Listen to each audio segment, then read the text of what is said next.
በሀገራችን በሰለጠነና በሰላማዊ መንገድ የስልጣን ሽግግር ማድረግ ከገዳ ስርዓት የተቀዳ ስለመሆኑ አያጠራጥርም። ኤባርሲሴ ተከብራን ጋር ያማርካን ከባርማ ጋርቱታን በስርዓቱ እጅግ ተገርም ያለው የኦሮሞ ህዝብ መገለጫ እሴቶች ያሉት ሲሆን ከነዚህ መካከል ገዳ ስርዓት አንዱ ነው። ስርነገዳ ይሉታል። ስርነገዳ የገዳ ስርዓት እንደማለት ነው። ሴራቱሉ በርሲፍቴ ሼከሊ ሴራቱሉ በርሲፍቴ የሚገርመው ነገር በገዳ ስርዓት ውስጥ ስልጣን ተቀባዩና ስልጣን ሰጪው በጋራ ሆነው ህግ ያወጣሉ፣ ያረቃሉ፣ ያስፈጽማሉ።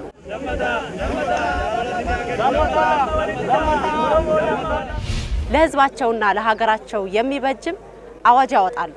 ታዲያ አዋጁንም አውጥተው የሚያጸድቁት ሁለቱም ናቸው። ገበቴ ተነሰር ጋፈሙ ቶሌ አቹም ከጀት ቶሌ ገበቴ ታዋንቴ ቶሌ ሁንዱ መነማ ቶሌ አከባ ገዳት ቶሌ ከሃዳ ሲቀት ሲገል ለአንድ አመት ስልጣን ሰጪው ለስልጣን ተቀባዩ ሲያለማምድና ለህዝባቸው የሚበጅ ነገር ሲያወጡ አብረው ይቆያሉ። ሀዩን ሀዩ ለመፋት ጀላስከ ጀላ አኑ ኩሮ አማሲከ ወራ ዱራ ጀላ ሀይ አቦቲን ገዳ ሀዩማ ዳጅል ቱሉ ራጅል ባስካኒ ሲካን ያለሁበት ቦታ ደግሞ አርዳጅላ ይባላል። ይህ ቦታ የፍትህ ቦታ ነው። ይህ ቦታ የተቀደሰ ቦታ ነው። ይህ ቦታ የተከበረ ቦታ ነው። ማንም በዚህ ቦታ ክፉ ነገር አይሰራም። ማንም ደግሞ እርቅ ሳያደርግ ወደዚህ ስፍራ ያቀናም።